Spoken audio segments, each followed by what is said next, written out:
Professor Jayashankar Telangana agriculture university నుండి diploma agriculture కోర్సెస్‌కి సంబంధించిన అడ్మిషన్ నోటిఫికేషన్ అయితే రిలీజ్ అయిపోయింది. సో, మనం ఈ వీడియో లోపల డీటెయిల్డ్‌గా ఎవరెవరు ఎలిజిబుల్ అని చెప్పి మాట్లాడుకుందాం. ఇంపార్టెంట్ డేట్స్ ఏంటి అని చెప్పి మాట్లాడుకుందాం. ఫీ ఎంత ఉంటది? ఎన్ని యూనివర్సిటీస్ ఉన్నాయి? ఎన్ని కాలేజెస్ ఉన్నాయి? ఎన్ని సీట్లు ఉన్నాయి? రిక్వైర్డ్ డాక్యుమెంట్స్ ఏంది? అని చెప్పి ప్రతీదీ డీటెయిల్డ్‌గా మాట్లాడుకుందాం. సో, మీరు ఈ వీడియో ఎక్కడ కూడా స్కిప్ చేయకుండా చూస్తే మీకు క్లియర్ కట్ క్లారిటీ నేనిస్తా. ఐయామ్ జస్ట్ ఎక్స్‌పెక్టింగ్ ఒకటే, నువ్వు క్లియర్‌గా ఈ వీడియోని స్కిప్ చేయకుండా చూడు అంతే. సో, మీకు ఏది అర్థం కావాలో ప్రతీది కూడా అర్థమైతది. సో, ఇంపార్టెంట్ థింగ్స్ అన్నీ కూడా డీటెయిల్డ్‌గా చెప్తా నేను. మస్త్ అంటే మస్తు డీటెయిల్ ఎక్స్‌ప్లనేషన్ ఉంటది. అండ్ మనం ప్రీవియస్‌గా ప్రొఫెసర్ జయశంకర్ తెలంగాణ అగ్రికల్చర్ యూనివర్సిటీకి సంబంధించి, వెటర్నరీ యూనివర్సిటీకి సంబంధించి, వెటర్నరీ కౌన్సిలింగ్‌లకు సంబంధించి డీటెయిల్డ్ వీడియోస్ చేసుకున్నాం. ఫర్దర్‌గా ఏ అప్డేట్స్ వచ్చినా మన ఛానల్ నుండి వీడియో పక్కాగా వస్తది.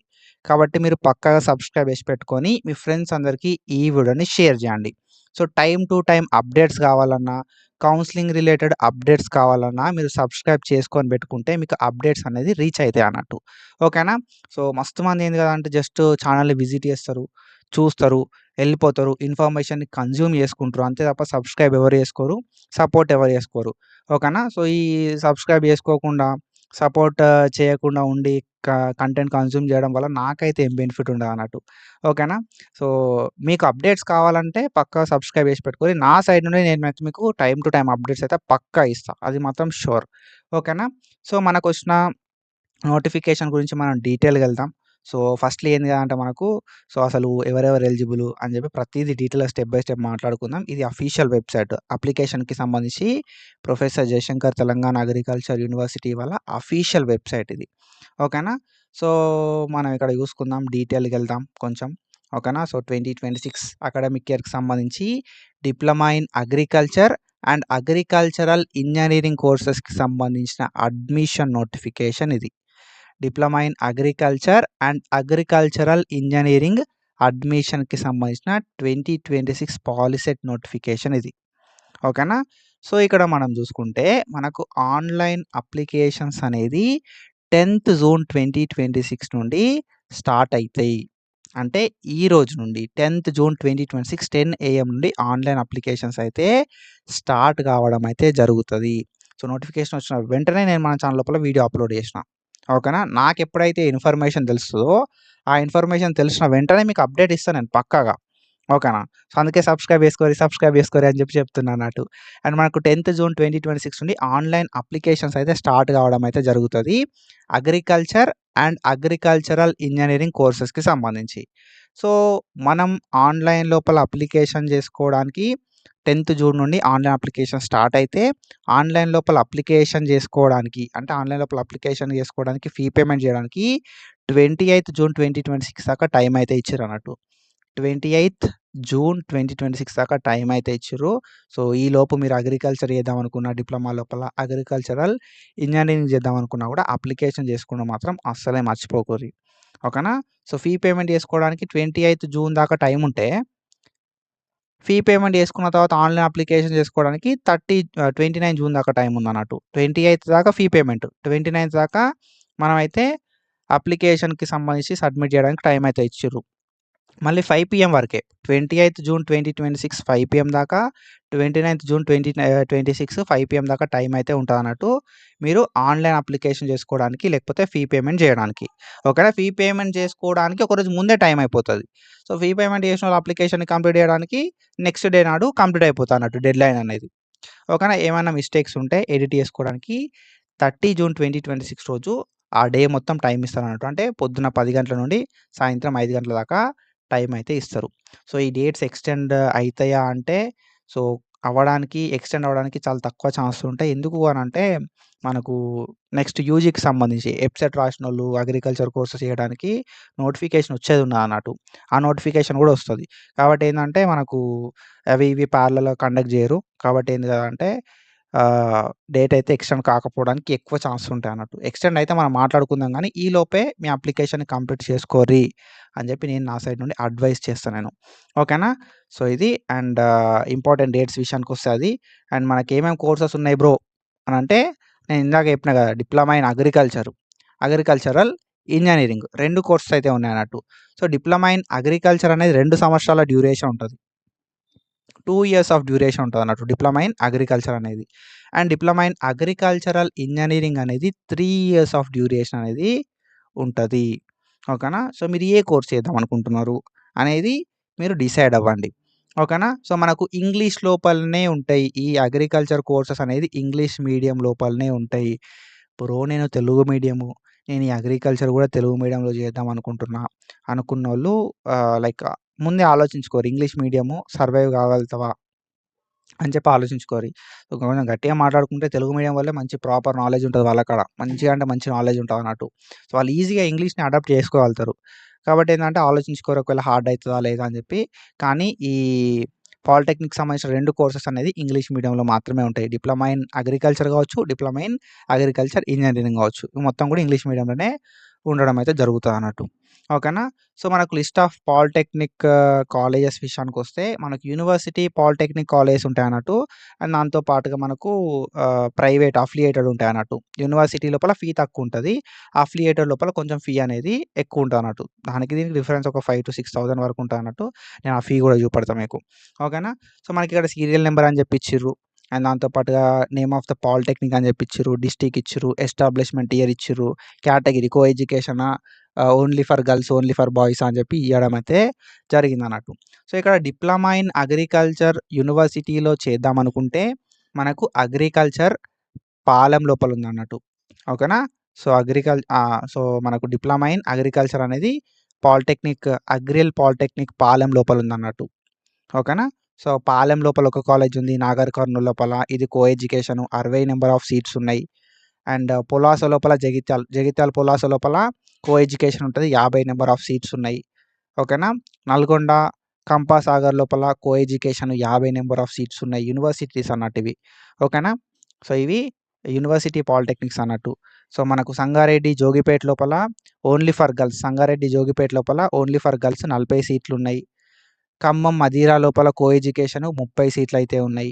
అండ్ జమ్మికుంట, కరీంనగర్ లోపల బాయ్స్‌కి 30 సీట్స్ అయితే ఉన్నాయి. ఓకేనా. మనకి సిద్దిపేట్, తోర్నాల లోపల co education 60 number of seats ఉన్నాయి. అండ్ నిజామాబాద్, రుద్రూర్ లోపల మనకి కో ఎడ్యుకేషన్ 30 సీట్స్ అయితే ఉన్నాయన్నట్టు. So, diploma in agriculture university polytechnic college లోపల చేద్దాం అనుకుంటే మాత్రం మనకు 350 సీట్లయితే ఉన్నాయి. University seats. ఓకేనా. సో, డిప్లొమా ఇన్ అగ్రికల్చర్‌కి. సో, నేను యూనివర్సిటీ లోపల చేద్దాం అనుకుంటున్నా డిప్లొమా ఇన్ అగ్రికల్చరల్ ఇంజినీరింగ్ అనుకుంటే మాత్రం మనకు 20 సీట్లున్నాయి. కో ఎడ్యుకేషన్ సంగారెడ్డి లోపల మనకు అగ్రికల్చరల్ ఇంజినీరింగ్ పాలిటెక్నిక్ కండి సంగారెడ్డి లోపల ఉండడం అయితే జరిగిందన్నట్టు. సో, అగ్రికల్చరల్ ఏదైతే ఇంజినీరింగ్ కాలేజ్ ఉందో ఇది 3 ఇయర్స్ ఆఫ్ డ్యూరేషన్ ఉంటదన్నట్టు ఈ కోర్స్ అనేది. సో, ఈ కోర్సెస్ అనేది 2 ఇయర్స్ ఆఫ్ డ్యూరేషన్ ఉంటది. ఓకేనా. సో, ఇది. అండ్ దెన్ దాని తర్వాత మనం చూసుకుంటే ప్రైవేట్ అఫిలియేటెడ్. సో, ప్రైవేట్ కాదు అఫిలియేటెడ్ అన్నట్టు. ఈ అఫిలియేటెడ్ ఏంది కదా అనే విషయానికొస్తే సో, నియర్లీ అది ప్రైవేట్ లాగానే అనుకోవచ్చు. ఎందుకంటే కొంచెం ఫీజ్ ఎక్కువ ఉంటది కాబట్టి. డిప్లొమా ఇన్ అగ్రికల్చర్ లోపల మనకు అఫిలియేటెడ్ పాలిటెక్నిక్స్ ఏమున్నాయి కదా అంటే మెదక్ తునికి లోపల మనకొక కాలేజ్ అయితే ఉంది. 60 సీట్లున్నాయన్నట్టు. ఓకేనా. మెదక్ తునికి లోపల 60 సీట్లున్నాయి. Co education. ఖమ్మం సత్తుపల్లి లోపల మనకి కో ఎడ్యుకేషన్ 60 సీట్స్ అయితే ఉన్నాయి. ఓకేనా. Mother Teresa agriculture polytechnic college అని చెప్పి. అండ్ దెన్ దాని తర్వాత మనం చూసుకుంటే వికారాబాద్ లోపల వికారాబాద్ లోపల co education 60 number of seats అయితే ఉండడం అయితే జరిగింది. మొత్తం 180 సీట్స్ అయితే ఉన్నాయన్నట్టు అఫిలియేటెడ్ పాలిటెక్నిక్స్ లోపల. ఓకేనా. So, diploma in agriculture engineering విషయానికొస్తే అఫిలియేటెడ్ పాలిటెక్నిక్స్ లోపల మనకు 30 నంబర్ ఆఫ్ సీట్స్ అయితే ఉన్నాయన్నట్టు. మెదక్ లోపల, తునికి లోపల ఈ కాలేజ్ అయితే ఉందన్నట్టు. ఓకేనా. సో, మనకు మొత్తం టోటల్ నంబర్ ఆఫ్ సీట్స్ అనేది 210. ఇప్పుడు అగ్రికల్చరల్ ఇంజినీరింగ్ చేద్దామనుకున్నోళ్ళకి ఇక్కడ ఒక 30 సీట్లున్నాయి. ఇక్కడ ఒక 20 సీట్లు మొత్తం 50 సీట్లున్నాయన్నమాట. అగ్రికల్చరల్ ఇంజినీరింగ్ లోపల 50 సీట్లున్నాయి. ఓకేనా. సో, మన ఏంటిది యూనివర్సిటీ ప్లస్ దాంతో పాటుగా అఫిలియేటెడ్ పాలిటెక్నిక్స్ లోపల. అండ్ దెన్ దాని తర్వాత మనం చూసుకుంటే 350 సీట్లేమో మనకు diploma in agriculture university polytechnics లోపల ఉన్నాయి. 250 ఇక్కడ 180. 250 + 180 ఎంతైతది? 350, 250 + 180 ఓకేనా. సో, 350 అండ్ 400 420 అవుతుంది. ఓకేనా. సో అంతే కదా. 250 350 400 420 అంతే. ఓకేనా. మొత్తం మనకి అగ్రికల్చర్ సీట్స్ ఎన్ని ఉన్నాయి? 420 ఉన్నాయి. అండ్ మనకి డిప్లొమా ఇన్ అగ్రికల్చర్ లోపల 420 సీట్స్ ఉన్నాయి. అండ్ దెన్ మనం ఇక్కడ చూసుకుంటే డిప్లొమా ఇన్ అగ్రికల్చర్ ఇంజనీరింగ్ లోపల 50 సీట్లు ఉన్నాయి అన్నట్టు. సో మీరు ఒకసారి చూసుకొని అప్లికేషన్ పెట్టుకునేటప్పుడు అప్లికేషన్ అయితే పెట్టుకోండి. ఓకేనా. సో మనకి ఇక్కడ కో ఎడ్యుకేషన్ సపరేట్గా గర్ల్స్కి సపరేట్గా బాయ్స్ కూడా ఉన్న కాలేజ్ కూడా ఉన్నాయి అన్నట్టు.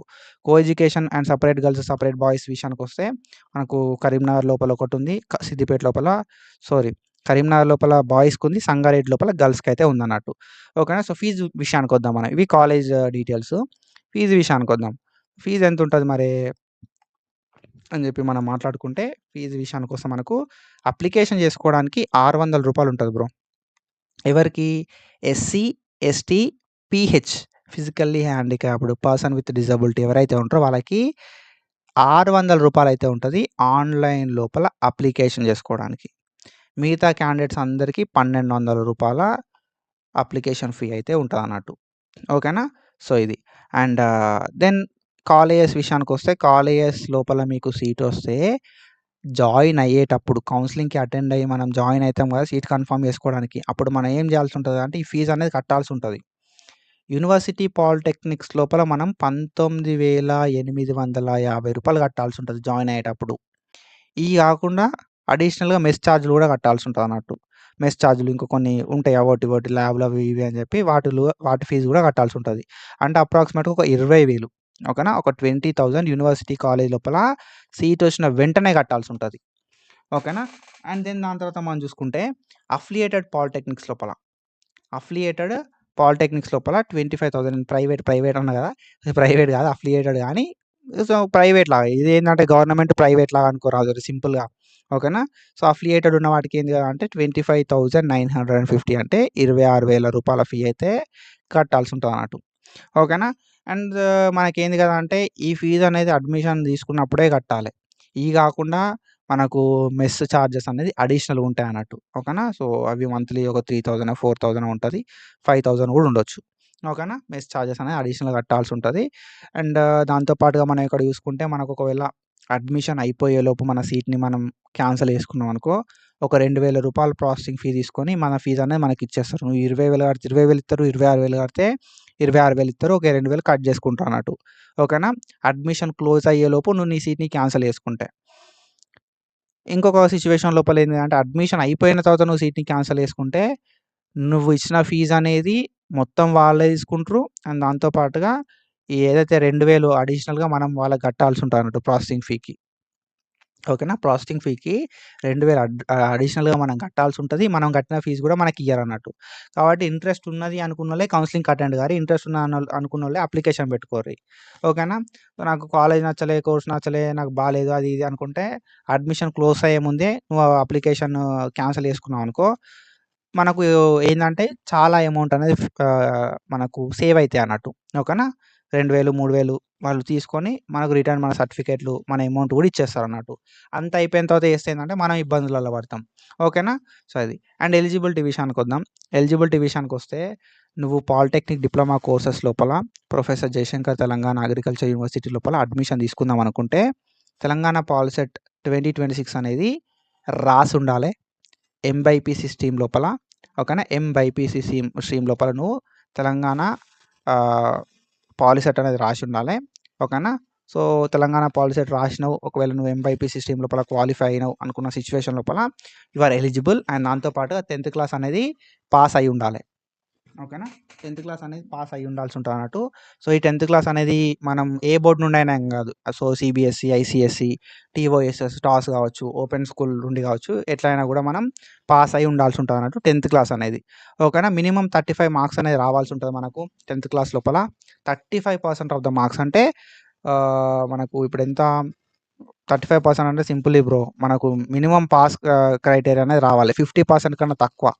ఓకేనా. 50% కన్నా తక్కువ మనకు అంటే లైక్ ఇంకా ఇప్పుడు సింపుల్గా చెప్పాలంటే మనకి ఎంత టోటల్ మార్క్స్ లోపల 50% ఆఫ్ ద మార్క్స్ కన్నా తక్కువ వచ్చినా కూడా నువ్వు ఎలిజిబులే. Minimum 35% of the qualifying marks వచ్చినప్పుడే నువ్వు అప్లికేషన్ చేసుకోవడానికి ఎలిజిబుల్ అవుతావు అన్నట్టు. ఓకేనా. నువ్వు బార్డర్ పాస్ అయినా కూడా ఓకేనా. నువ్వు బార్డర్ పాస్ అయినా కూడా అన్ని సబ్జెక్టులలో బార్డర్ పాస్ అయినా కూడా ఈ కౌన్సిలింగ్‌లో పార్టిసిపేట్ చేయవచ్చు. ఓకేనా. సో, మనకు సైన్స్ అనేది ఒక సబ్జెక్ట్ లాగా ఉండాలి. నువ్వు బార్డర్ పాస్ అయినా కూడా ఆన్‌లైన్ లోపల అప్లికేషన్ చేసుకోవచ్చు డిప్లొమా ఇన్ అగ్రికల్చరల్ కోర్సెస్‌కి. కానీ ఒకటి ఏంది కదంటే నువ్వు professor Jayashankar Telangana agriculture university లోపల చేయాలంటే ఈ పాల్సెట్ ఏదైతే ఉందో ఈ పాల్సెట్ అనేది రాసి ఉండాలి. అందులోపల మంచి ర్యాంకు, క్వాలిఫైయింగ్ ర్యాంక్ అనేది వచ్చి ఉండాల్సి ఉంటుంది అన్నట్టు. ఓకేనా. సో, ఇది. అండ్ సెలక్షన్ ఎట్లా చేస్తారు బ్రో అని అంటే మనం చెప్పిన కదా ఇవరిదాకా పాల్సెట్ లోపల వచ్చిన ర్యాంకుని బేస్ చేసుకొని మనకు ఈ సీట్లు అయితే ఇవ్వడం అయితే జరుగుతుంది అన్నట్టు. ఓకేనా. సో, పాల్సెట్ లోపల వచ్చిన ర్యాంక్ బేస్డ్ అండ్ దాంతో పాటుగా ఒకవేళ టై అయినాయి అనుకో మన మార్క్స్ ఏవైతే ఉన్నాయో ఒకవేళ పాల్సెట్ లోపల వచ్చిన ర్యాంక్ అనేది టై అయితే మన ఎస్ఎస్సి లోపల వచ్చిన మార్క్స్ పర్సంటేజ్ని కన్సిడర్ చేసుకుంటున్నాడు. దాంట్లో కూడా టై అయిందనుకో దాంట్లో కూడా టై అయితే science, maths, English, Telugu subject, Hindi subject లోపల ఎవరికి ఎక్కువ అయితే వాళ్ళకే సీట్ ఇస్తారు అన్నట్టు. అప్పుడు కూడా టై అయితే ఏజ్ని కూడా క్రైటీరియా లాగా తీసుకోవడం అయితే జరుగుతుంది అన్నట్టు. సో, ఏజ్ ఎంత ఉండాలి బ్రో అని అంటే మినిమం 15 years ఆఫ్ ఏజ్ ఉండాలి. 15 సంవత్సరాల ఏజ్ ఉండాలి minimum. Maximum 22 years of age అనేది ఉండాల్సి ఉంటుంది అన్నట్టు. సో, ఈ సంవత్సరం 2026 డిసెంబర్ 31 వరకు నీకు 15 సంవత్సరాలు అయితే ఉండాల్సి ఉంటుంది అన్నట్టు. 22 సంవత్సరాలు కంప్లీట్ కావద్దు. అప్పుడు మాత్రమే నువ్వు ఈ కోర్సెస్ లోపల అప్లికేషన్ పెట్టుకోవడానికి ఎలిజిబుల్ అవుతావు. ఓకేనా. సో, రిజర్వేషన్ విషయానికి వస్తే మనకు కేటగిరీ వైజ్ రిజర్వేషన్ ఉంటుంది మీ అందరికీ తెలుసు. సో, ఓసీకి 46%, బీసీఏకి 7%. ఓకేనా. అండ్ బీసీబీకి 10%, బీసీసీకి 1%, బీసీడీకి 7%, బీసీఈకి 4%. ఓకేనా. సో, ఎస్సీ 1 లోపల 1%, ఎస్సీ 2 లోపల 9%, ఎస్సీ 3 లోపల 5%, ఎస్టీకి మనకు 10% అయితే ఉంటుంది అన్నట్టు.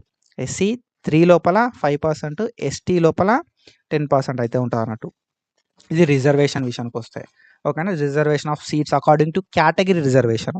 ఈ కేటగిరీ లోపల కూడా ఓకేనా. ఈ కేటగిరీ లోపల కూడా మనకు ఈ గవర్నమెంట్ స్కూల్ అని చెప్పి రూరల్ కోటా అని చెప్పి రిజర్వేషన్ అయితే ఇస్తారన్నట్టు. గవర్నమెంట్ కోటా అని చెప్పి రూరల్ కోటా అని చెప్పి గవర్నమెంట్ స్కూల్ కోటా అని చెప్పి రూరల్ కోటా అని చెప్పి ఇస్తారు. సో, దీని గురించి కూడా నేను డీటెయిల్గా చెప్తాను. ఓకేనా. సో, ఒక రిక్వెస్ట్ ఏంటంటే మనోళ్ళు మస్తు మంది మన ఛానల్ని విజిట్ చేస్తున్నారు. ఓకేనా. సో, మనకి ఈజీగా 1000 వ్యూస్ ఈజీగా వస్తాయి బ్రో. పర్ 1000 వ్యూస్ మనోళ్ళు సబ్స్క్రైబ్ చేసుకున్నోళ్ళు 10 మంది లేకపోతే 15 మంది వరకే ఉంటారు. ఓకేనా. సో, ప్లీజ్ డూ సబ్స్క్రైబ్. మీ ఫ్రెండ్స్కి కూడా షేర్ చేయరి. మంచి అప్డేట్స్ ఇస్తాను నేను. ట్రస్ట్ మీ, నమ్మి సబ్స్క్రైబ్ చేసుకొని సపోర్ట్ చేయరి. అండ్ వీడియో ఎట్లున్నదని చెప్పి ప్రతి వీడియో కింద కామెంట్ పెట్టుర్రి. మీకు ఏమైనా డౌట్స్ ఉన్నా కూడా కామెంట్ పెట్టుర్రి. ఓకేనా. నేను నెక్స్ట్ వీడియో లోపల కవర్ చేయడానికి పక్కా ట్రై చేస్తాను. ఓకేనా. So, when it comes to reservation ఓకేనా. సో, మన సోషల్ రిజర్వేషన్తో పాటు ఈ రిజర్వేషన్ కూడా ఉంటుంది అన్నట్టు. 60% ఆఫ్ ద సీట్స్ 60% అంటే 100 సీట్లలో 60 సీట్లు. ప్రతి 100లో 60 సీట్లు. అంటే ఇప్పుడు సపోజ్ 50 సీట్లు ఉన్నాయనుకో 50 సీట్లలో 60% ఆఫ్ ద సీట్స్ అనేది. ఓకేనా. 60% ఆఫ్ ద సీట్స్ అనేది వీళ్ళు ఏం చేస్తారు కదా అంటే మనకు ఈ రిజర్వేషన్ ప్రకారమే ఇస్తారన్నట్టు.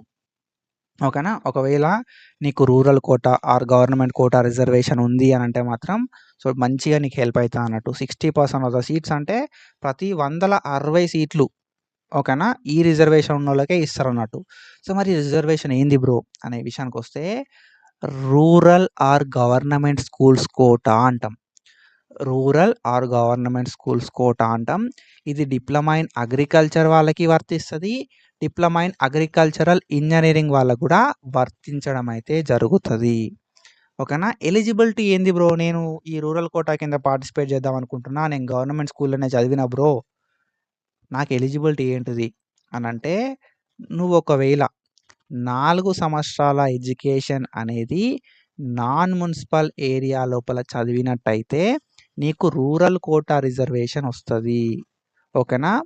ఈ రూరల్ కోటా రిజర్వేషన్ రావాలంటే నువ్వేం చేయాల్సి ఉంటుంది కదా అంటే సో, ఫస్ట్ క్లాస్ నుండి 10th క్లాస్ వరకు నువ్వు నాన్ మున్సిపల్ ఏరియాలో చదివినట్టుగా ఒక సర్టిఫికేట్ సబ్మిట్ చేయాల్సి ఉంటుంది అన్నట్టు. అది సబ్మిట్ చేస్తే నీకు రూరల్ కోటా రిజర్వేషన్ వస్తుంది. మినిమం 4 సంవత్సరాలు అంటే ఇప్పుడు నువ్వు ఫస్ట్ నుండి 5th ఏదైనా ఒక విలేజ్లో చదివినావా ఓకేనా. మున్సిపల్ ఏరియా కాకుండా ఏదైనా ఒక విలేజ్లో చదివినావా అయితే నీకు రిజర్వేషన్ అనేది వస్తదన్నట్టు. రూరల్ కోటా రిజర్వేషన్ అని జెప్పి. ఓకేనా? ఆ రిజర్వేషన్ రావాలంటే మనం ఈ అనెక్షర్ 1 అని జెప్పి ఉంటదన్నట్టు. అనెక్షర్ 1 ఒక ఫార్మ్ ఉంటది.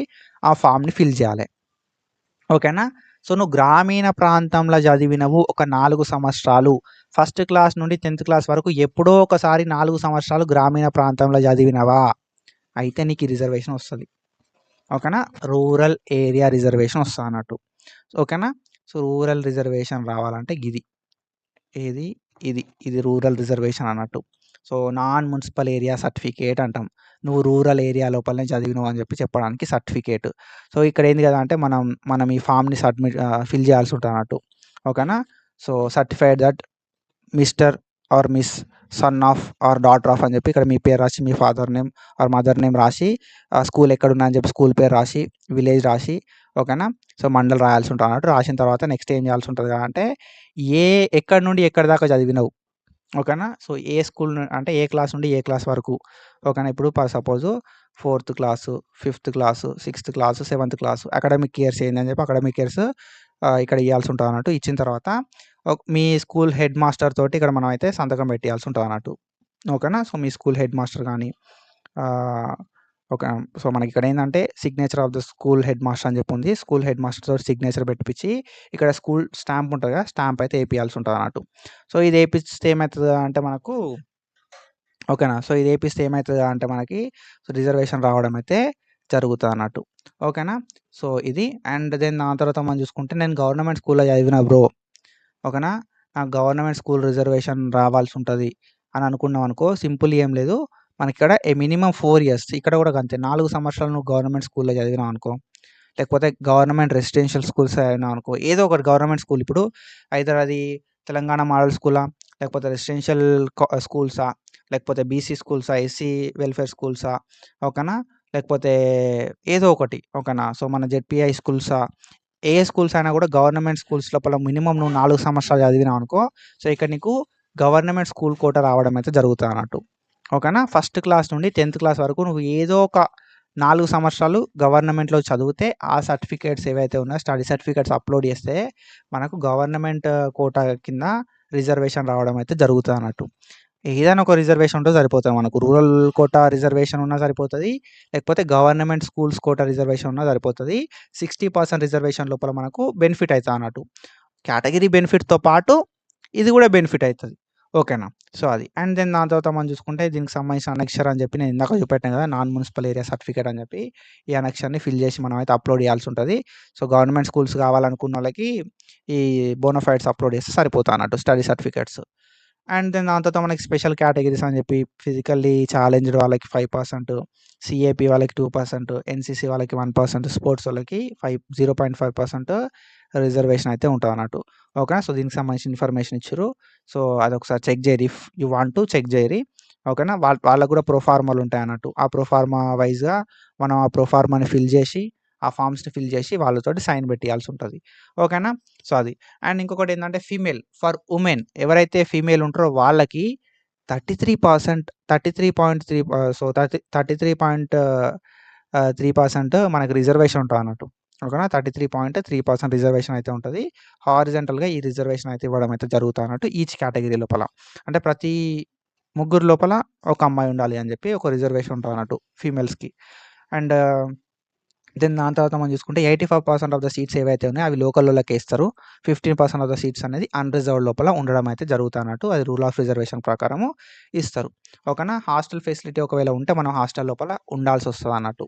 ఓకేనా? కొన్ని ప్లేసెస్ లోపల హాస్టల్ ఫెసిలిటీస్ ఉంటాయి. హాస్టల్ లోపల ఉండాల్సి ఉంటది. అండ్ ఫీ అనేది మనం మాట్లాడుకుందాం. అండ్ దాంతో పాటుగా required documents. So, required documents విషయానికొస్తే మీకు క్లియర్‌గా డాక్యుమెంట్స్ ఏందని చెప్పి నేను చెప్తా. సో, డాక్యుమెంట్స్ విషయానికొస్తే మీరు ఆన్‌లైన్ లోపల అప్లికేషన్ చేసుకునేటప్పుడు ఈ డాక్యుమెంట్స్ అన్నీ కూడా రెడీగా పెట్టుకోవాల్సి ఉంటది. ఓకేనా? ఈ డాక్యుమెంట్స్ అన్నీ కూడా రెడీగా పెట్టుకోవాల్సి ఉంటది. ఈ డాక్యుమెంట్స్ అన్నిటిని కూడా మీరు అప్‌లోడ్ చేయాల్సి ఉంటదన్నట్టు at the time of online application. ఓకేనా? సో, ఫోటో ఉండాలి క్యాండిడేట్‌ది సిగ్నేచర్ ఉండాలి. మన పాస్ ఫోటో, మన సిగ్నేచర్, ఎస్ఎస్‌సి మెమో ఉండాలి. అండ్ దాంతో పాటుగా తెలంగాణ పాలిసెట్ 2026 సంబంధించిన ర్యాంక్ కార్డ్ ఉండాలి. బోనాఫైడ్ ఫస్ట్ క్లాస్ నుండి 10థ్ క్లాస్ వరకున్న బోనాఫైడ్స్ ఫస్ట్ టు 10థ్ బోనాఫైడ్స్ కావాలి. ఈ ఏదైతే ఎస్ఎస్‌సి మెమో లోపల నీ నేమ్ ఉంటదో ఆ నేమ్ ఎట్లయితే ఉంటదో అట్లనే మనం ఆన్‌లైన్ అప్లికేషన్ చేసుకోవాలి. డేట్ ఆఫ్ బర్త్ కూడా అదే ఇయ్యాల్సి ఉంటది ఆన్‌లైన్ అప్లికేషన్ చేసుకునేటప్పుడు. అండ్ ఎస్ఎస్‌సి డీటెయిల్స్ అన్నీ కూడా ప్రాపర్‌గా ఉండాల్సి ఉంటదన్నట్టు. ఓకేనా. ఆధార్ కార్డ్ కూడా అప్డేట్ చేసుకోరి. ఎస్ఎస్‌సి లోపల ఎట్లయితే నేమ్ ఉంటదో ఆధార్ కార్డ్ లోపల కూడా అట్లే ఉండేలాగా ప్లాన్ చేసుకోరి. ఓకేనా. తర్వాత మనకు photo, signature, SSC memo, rank card, పాల్ సెట్‌కి సంబంధించి ఫస్ట్ క్లాస్ నుండి 10థ్ క్లాస్ సంబంధించిన బోనఫైడ్‌లు. ఈ బోనఫైడ్‌లు అనేది నువ్వు లోకలా కాదా అని చెప్పి డిసైడ్ చేస్తాయి. అండ్ దాంతో పాటుగా నాన్ మున్సిపల్ ఏరియా సర్టిఫికేట్ ఎందుకు నీకు రిజర్వేషన్ కావాలనుకుంటే, స్టడీ సర్టిఫికేట్స్ ఓకేనా. గవర్నమెంట్ స్కూల్ రిజర్వేషన్ కావాలనుకుంటే అండ్ దాంతో పాటుగా మన caste certificate social category reservation కోసము caste certificate. So SC, ST, BC వాళ్ళు ఎవరైతే ఉంటారో వాళ్ళు పక్కాగా క్యాస్ట్ సర్టిఫికేట్ ఇస్తేనే వాళ్ళకి రిజర్వేషన్ అయితే వస్తదన్నట్టు. అండ్ దాంతో పాటుగా ఈడబ్ల్యూఎస్ సర్టిఫికేట్ అన్నట్టు. ఈడబ్ల్యూఎస్ సర్టిఫికేట్ అనేది 2026, 27 అకాడమిక్ ఇయర్‌కి సంబంధించిన ఈడబ్ల్యూఎస్ అంటే 2026 ఈడబ్ల్యూఎస్ సర్టిఫికేట్ అయితే కావాల్సి ఉంటదన్నట్టు. ఓకేనా. అండ్ ఒకవేళ పీహెచ్ అయితే పీహెచ్‌కి సంబంధించి, ఎన్‌సీసీ అయితే ఎన్‌సీసీకి సంబంధించి ఓకేనా. పీహెచ్, సీఏపీ ఓకేనా. ఎన్‌సీసీ కావచ్చు. ఆ సర్టిఫికేట్స్ లేకపోతే స్పోర్ట్స్ ఏమైనా ఉంటే ఆ సర్టిఫికేట్స్ అయితే మనం సో సబ్మిట్ చేయాల్సి ఉంటదన్నట్టు ఆన్‌లైన్ అప్లికేషన్ లోపల. సో రిజర్వేషన్ కావాలనుకున్నోళ్ళు సబ్మిట్ చేయాల్సి ఉంటది. వద్దు అనుకున్నోళ్ళు లైట్ తీసుకోవచ్చు. ఓకేనా. అవంత పెద్ద మ్యాండేటరీ అయితే ఏం కాదన్నట్టు. అండ్ ఏవైతే ఈ డాక్యుమెంట్స్ అన్ని ఉన్నాయో అవన్నీ కూడా JPG or JPEG or PNG format లోపల అప్లోడ్ చేయాలి. అంటే ఫోటోస్ లాగా మనం అప్లోడ్ చేయాల్సి ఉంటదన్నట్టు ఈ డాక్యుమెంట్స్‌ని. ఓకేనా. మినిమమ్ 50 కేబీ ఉండాలి. అప్లోడ్ చేసేటప్పుడు మాక్సిమం 500 కేబీ వరకు ఉండొచ్చు. ఓకేనా. 50-500 కేబీ వరకు ఉండడానికి ఛాన్స్ అయితే ఉంటది. ఫోటో అండ్ సిగ్నేచర్ అనేది 20 కేబీ నుండి 500 కేబీ వరకు ఉండొచ్చు. ఓకేనా. ఇవి రిక్వైర్డ్ డాక్యుమెంట్స్. ఓకేనా. అండ్ దెన్ ఇంకా కొన్ని ఇంపార్టెంట్ విషయాలకొస్తే మనకు ఏందంటే ఈ కౌన్సెలింగ్ అనేది గవర్నమెంట్ ఇచ్చే రెగ్యులేషన్స్, గైడ్‌లైన్స్ ప్రకారం నడుస్తదన్నట్టు. ఏమైనా గైడ్‌లైన్స్ చేంజ్ అయితే మాత్రం వాళ్ళ అఫీషియల్ వెబ్‌సైట్ లోపల మెన్షన్ చేస్తారు. అండ్ కౌన్సెలింగ్ రిలేటెడ్ మీకు ఏవైనా మెసేజెస్, అప్డేట్స్, కాల్స్ వచ్చే ఛాన్స్ ఉంటది కాబట్టి ఆన్‌లైన్ అప్లికేషన్ అప్పుడు మీ నంబర్ మాత్రమే ఇయ్యిర్రి. ఓకేనా. మా రిలేటివ్స్‌ది, మా ఫ్రెండ్స్‌ది, నెట్ సెంటరోళ్ళది, ఆన్‌లైన్ సెంటరోళ్ళది, జిరాక్స్ సెంటరోళ్ళది, మాకు తెలిసిన అన్నది అని చెప్పి ఎవ్వరిది ఇయ్యకుర్రి. ఎందుకంటే మన అప్లికేషన్ కాబట్టి మనదే బాధ్యత ఉండాలి కాబట్టి మనమే మన నంబర్ ఇచ్చుకుంటే మనకు ఏమన్నా అప్డేట్స్ వచ్చినా కూడా వాళ్ళు ఇన్ఫర్మేషన్ ఇవ్వడం అయితే జరుగుతదన్నట్టు. Through message or call. ఓకేనా. సో ఏదన్నా మిస్టేక్ ఎంటర్ చేసి అప్లికేషన్ లోపల అండ్ మీరు సబ్మిట్ చేస్తే దానికి మీరే బాధ్యులు. ఓకేనా. సో దానికి మీరే బాధ్యులు. ఏదైనా మీరు మిస్టేక్ ఎంటర్ చేస్తే మాత్రం దానికి మీరే బాధ్యులు. అదొకసారి గుర్తుపెట్టుకోరి. అండ్ అప్లికేషన్ ఫీ అనేది మనం ఫస్ట్ పే చేయాల్సి ఉంటదన్నట్టు. ఓకేనా. అప్లికేషన్ ఫీ అనేది మనం ఫస్ట్ పే చేయాల్సి ఉంటది. పే చేసిన తర్వాత మనకు సో అప్లికేషన్ ఫీ పే చేసిన తర్వాత మనకొక నంబర్ అయితే వస్తదన్నట్టు. ఆ నంబర్‌ని మనం సో పక్కాగా దగ్గర పెట్టుకోవాల్సి ఉంటదన్నట్టు. అప్లికేషన్ ప్రాసెస్ విషయానికొస్తే ఫస్ట్ మనం రిజిస్ట్రేషన్ ఫీ అనేది పే చేయాల్సి ఉంటది. తర్వాత ఆన్‌లైన్ అప్లికేషన్ ఫార్మ్ అనేది ఫిల్ చేయాల్సి ఉంటది. తర్వాత అప్లికేషన్ ఫార్మ్ అనేది ప్రింట్ తీసుకోవాల్సి ఉంటదన్నట్టు. ఓకేనా. సో అప్లికేషన్ ఫార్మ్ మీరు ఫిల్ చేయాలంటే రిజిస్ట్రేషన్ ఫీ అనేది మ్యాండేటరీ. రిజిస్ట్రేషన్ ఫీ అనేది పే చేసినప్పుడు మాత్రమే మనకు అప్లికేషన్ నంబరు, రిఫరెన్స్ నంబర్ అనేది జనరేట్ అయితదన్నట్టు. పేమెంట్ రిఫరెన్స్ నంబర్ జనరేట్ అయినప్పుడు మాత్రమే మీ ఫీ పేమెంట్ అనేది సక్సెస్‌ఫుల్ అయినట్టుగా. And as we discussed earlier రూ. 600 ఎస్సీ, ఎస్టీ, పీడబ్ల్యూడీకి రూ. 1,200 అయితే అదర్స్‌కి ఫీ అయితే ఉంటదన్నట్టు. సో ఒకసారి నువ్వు ఫీ కడితే మళ్ళా ఎట్లాంటి పరిస్థితి లోపల కూడా నీకు రిఫండ్ ఇయ్యరు. ఓకేనా. ఆన్‌లైన్ అప్లికేషన్ ఫీకి సంబంధించి ఎట్లాంటి పరిస్థితిలో నీకు రిఫండ్ అయితే ఇయ్యరన్నట్టు. ఆన్‌లైన్ లోపల అప్లికేషన్ చేసుకోవడానికి నువ్వు ఒకసారి ఫీ కడితే అంతే ఇగ. ఓకేనా. సో నేను అది చేసుకోలే, ఇది చేసుకోలే అది ఇది అంటే దానికి ఏం వాళ్ళు రెస్పాన్సిబుల్ కాదన్నట్టు క్లియర్‌గా మెన్షన్ చేషిర్రు. ఓకేనా. సో సక్సెస్‌ఫుల్‌గా పేమెంట్ అయిన తర్వాత నువ్వు అప్లికేషన్ ఫిల్ చేసి డాక్యుమెంట్స్ అనేది అప్లోడ్ చేసినప్పుడు మాత్రమే నీ అప్లికేషన్ కంప్లీట్ అయినట్టు. ఓకేనా. సో అందరూ ఏం చేస్తారు అంటే నేను ఫీ పేమెంట్ చేసి లైట్ తీసుకుంటా అని కొంతమంది ఉంటారన్నట్టు. నేను ఫీ పేమెంట్ చేసినా అని చెప్పి సప్పుడేక ఉంటరు. సో ఫీ పేమెంట్ చేసి సప్పుడేక ఉన్నంత మాత్రం అప్లికేషన్ కంప్లీట్ అయినట్టు కాదు. ఫీ పేమెంట్ చేసి అన్ని డీటెయిల్స్ అన్నీ ఫిల్ చేసి నువ్వు డాక్యుమెంట్స్ అన్నీ అప్లోడ్ చేసినప్పుడు మాత్రమే నీ అప్లికేషన్ అనేది కంప్లీట్ అయినట్టు. ఓకేనా. సో అది. అండ్ దెన్ దాని తర్వాత మనం చూసుకుంటే సో అప్లికేషన్ నంబర్ జనరేట్ అయినప్పుడు మాత్రమే నీ అప్లికేషన్ అనేది సక్సెస్‌ఫుల్ అయినట్టు అని చెప్పి మనకిక్కడ ఒక పాయింట్ అయితే మెన్షన్ చేషిర్రన్నట్టు. ఓకేనా. సో నువ్వు అప్లికేషన్ ఫార్మ్ అనేది ఫిల్ చేసి అప్లికేషన్ నంబర్ జనరేట్ అయినప్పుడు మాత్రమే అప్లికేషన్ అనేది సక్సెస్‌ఫుల్‌గా కంప్లీట్ అయినట్టు. ఓకేనా. రిజిస్ట్రేషన్ ఫీ పే చేసి రిజిస్ట్రేషన్ నంబర్ జనరేట్ అయినంత మాత్రాన నువ్వు ఆన్‌లైన్ అప్లికేషన్ సబ్మిట్ చేయకపోతే ఆన్‌లైన్ అప్లికేషన్ సబ్మిట్ కానట్టే అండ్ అది క్రైటీరియా‌లోకి తీసుకోరన్నట్టు. ఓకేనా? సో, అది మీరు గుర్తుపెట్టుకోవాలి. అండ్ దెన్ దాని తర్వాత మనం చూసుకుంటే సో, మీరు అప్లికేషన్ చేసుకొని కౌన్సెలింగ్‌కి అటెండ్ అయితే పక్కాగా సీట్ గ్యారంటీ ఇవ్వము. ఓకేనా? పక్కాగా సీట్ వస్తదని చెప్పలేము అని చెప్పి ఇక్కడ ఒక పాయింట్ అయితే మెన్షన్ చేశారన్నట్టు. సో, చాలామంది కౌన్సెలింగ్‌కి అటెండ్ అయితారు. చాలామంది సో, మంచి ర్యాంక్ వచ్చినోళ్ళు ఉంటారు. కాబట్టి ఏందంటే కౌన్సెలింగ్‌కి అటెండ్ అయినంత మాత్రాన ఆన్‌లైన్ అప్లికేషన్ చేసుకున్నంత మాత్రాన సీట్ వస్తదని చెప్పి వాళ్ళు ఇక్కడ మెన్షన్ అయితే చేయలేదన్నట్టు. ఓకేనా? సో, దెన్ దాని తర్వాత మనం చూసుకుంటే సో, ఎవరికైతే సీట్ వస్తదో వాళ్ళు ఫీ అండ్ దాంతో పాటు సర్టిఫికేట్స్ ఒరిజినల్స్ అన్నీ కూడా కౌన్సెలింగ్ టైమ్‌లోనే సబ్మిట్ చేయాల్సి ఉంటదని చెప్పి మనకు క్లియర్‌గా మెన్షన్ చేయడం అయితే జరిగింది. ఆల్రెడీ మనం ఫీ డీటెయిల్స్ కూడా మాట్లాడుకున్నాం. అండ్ మీరు సీట్ క్యాన్సెల్ చేసుకుంటే అడ్మిషన్ టైమ్‌లోపు క్యాన్సెల్ చేసుకుంటే మనకు 2000 కట్ చేసుకొని మిగతా అమౌంట్ ఇస్తారు. అడ్మిషన్ తర్వాత అయితే ఆ మిగతా అమౌంట్ ఏది ఇయ్యకుండా ఇంకా అడిషనల్‌గా 2000 అయితే కట్టించుకుంటారన్నట్టు. ఓకేనా? సో, మీకు సీట్ వచ్చింది. మీరు జాయిన్ అయ్యిర్రు. ఫీజ్ అంతా కట్టిర్రు. నేను డిస్కంటిన్యూ చేత్తా అంటే అడ్మిషన్ క్లోజ్ అయ్యేలోపు డిస్కంటిన్యూ చేస్తే 2000 వాళ్ళు అమౌంట్ అనేది తీసుకొని మీరు ఏదైతే కట్టిర్రో అమౌంట్ అది ఇచ్చేస్తారు.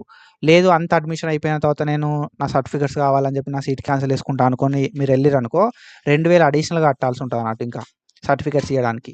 ఓకేనా? సో, ఇది మీరు గుర్తుపెట్టుకోవాలి. అండ్ దెన్ దాని తర్వాత మనం చూసుకుంటే ఏదైనా రిజర్వేషన్ ఉంటే ఆ రిజర్వేషన్‌కి సంబంధించి మీరు సెపరేట్‌గా ఆ డాక్యుమెంట్స్ అన్నీ అప్‌లోడ్ చేసినప్పుడు మాత్రమే మనకు ఆ రిజర్వేషన్ రావడం అయితే జరుగుతది. అండ్ కౌన్సెలింగ్‌కెళ్ళేటప్పుడు మన మనీ పెట్టుకొనే మనం కౌన్సెలింగ్‌కి ఎళ్ళాల్సి ఉంటది. అండ్ గార్డియన్స్ ఎవరైతే వస్తారో వాళ్ళు కూడా రావచ్చు.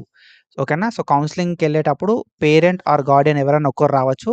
అండ్ దాంతో పాటు కౌన్సెలింగ్‌కెళ్ళడానికి మన పైసలు పెట్టుకొనే పోవాలి. ఓకేనా? సో, అది అండ్ ఇది ఇన్ఫర్మేషను. సో, ఇంపార్టెంట్ థింగ్స్ అయితే ఏం లేవు. ఇక్కడ మనకు ఇంకొక పాయింట్ ఉందన్నట్టు. యూనివర్సిటీ అనేది మీకు ఎట్లాంటి ఎంప్లాయ్‌మెంట్ గ్యారంటీ ఇయ్యదు అని చెప్పి క్లియర్‌గా ఒకటి మెన్షన్ చేయడం అయితే జరిగిందన్నట్టు. ఓకేనా? కౌన్సెలింగ్ రిలేటెడ్ అప్డేట్స్ ఏమైనా ఉంటే అఫీషియల్ వెబ్‌సైట్ లోపల పెడతామని చెప్పి చెప్పడం అయితే జరిగింది. ఓకేనా? స్పాట్ కౌన్సెలింగ్ లోపల పార్టిసిపేట్ చేస్తే స్కాలర్‌షిప్ రాదు అని చెప్పి కూడా ఒక పాయింట్ మెన్షన్ చేయడం అయితే జరిగిందన్నట్టు. ఓకేనా? సో, ఇవంతా ఇన్ఫర్మేషన్ అయితే మనకు క్లియర్‌గా ప్రొవైడ్ చేయడం అయితే జరిగింది. Professor Jayashankar Telangana agriculture university లోపల డిప్లొమా ఇన్ అగ్రికల్చర్ కోర్సెస్‌కి సంబంధించి. సో, క్లియర్‌గా చెప్పినా కదా! సో, ఎంత అంటే అంత ఈజీగా చెప్పినా నేనైతే. సో, అర్థమైందా? కాలేదా? ఎట్లున్నది వీడియో? ఎంత ఈజీగా చెప్పినా అని చెప్పి కింద కామెంట్ సెక్షన్‌లో కామెంట్ చేయుర్రి. సబ్స్క్రైబ్ చేసుకొని మీ ఫ్రెండ్స్‌కి ఈ వీడియోని షేర్ చేయుర్రి. అప్లికేషన్ వీడియో కావాలంటే మాత్రం అప్లికేషన్ వీడియో అని చెప్పి కామెంట్ చేయుర్రి. అండ్ ఎవరికైనా అప్లికేషన్ సపోర్ట్ కావాలంటే నాకోసారి మెసేజ్ చేయుర్రి. మనం ఒకళ్ళ అప్లికేషన్ చేసి మనం అప్లికేషన్ ప్రాసెస్ వీడియో అనేది చేద్దాం. ఓకేనా? సో, ఇది ఇన్ఫర్మేషన్. ఇట్లాంటి ఇన్ఫర్మేషన్ అప్డేట్స్ కోసం ఫాలో అయితా ఉండుర్రి. Thank you so much. Signing of.